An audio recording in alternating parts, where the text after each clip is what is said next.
కొంత పాత అమెరికా అధ్యక్షుడు బైడెను అతని వ్యవహార శైలి ఇండియాకి వ్యతిరేకంగా ఉన్నప్పుడు కోపం వచ్చింది కానీ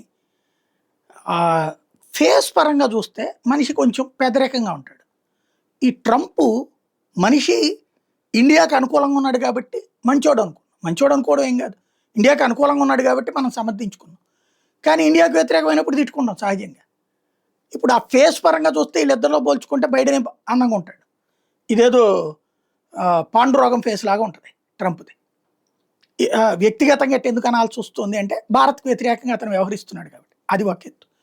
ఇప్పుడు ట్రంప్ మొన్ననే ప్రపంచ శాంతి దూత అవార్డు నోబెల్ బహుమతి కావాలంటూ అప్లికేషన్ పెట్టుకుంటే వాళ్ళు తీసిపోమన్నారు.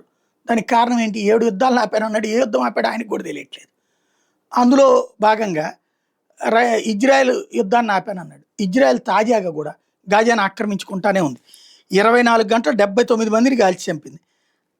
టోటల్గా గాజాలో చచ్చిపోయిన వాళ్ళు 66,000 మంది అయ్యారు. గాజాలో 2023 అక్టోబర్ నుంచి ఇప్పటిదాకా మృతి చెందిన వాళ్ళు 60,005. గాయపడ్డోళ్ళు 1,68,182. ఓవరాల్గా ఇప్పుడు తాజాగా వచ్చేటప్పటికి ఒకే కుటుంబానికి చెందిన 9 మందితో సహా 79 మంది చనిపోయారు. అంటే ప్రతీకారం అనేది ఎట్టుంటుందో ఇజ్రాయెల్ చూపెడుతుంది.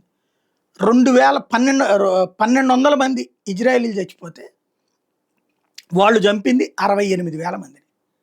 అట్లుంటుంది ప్రతీకారం. పైగా ఎక్కడి నుంచి వచ్చారో ఆ ప్లేస్ మొత్తాన్ని ఖాళీ చేయించి ఆ బిల్డింగులతో సహా ఖాళీ చేయించి ధ్వంసం చేసి బూడిచ్చేసి ఆక్రమించుకుంటారు.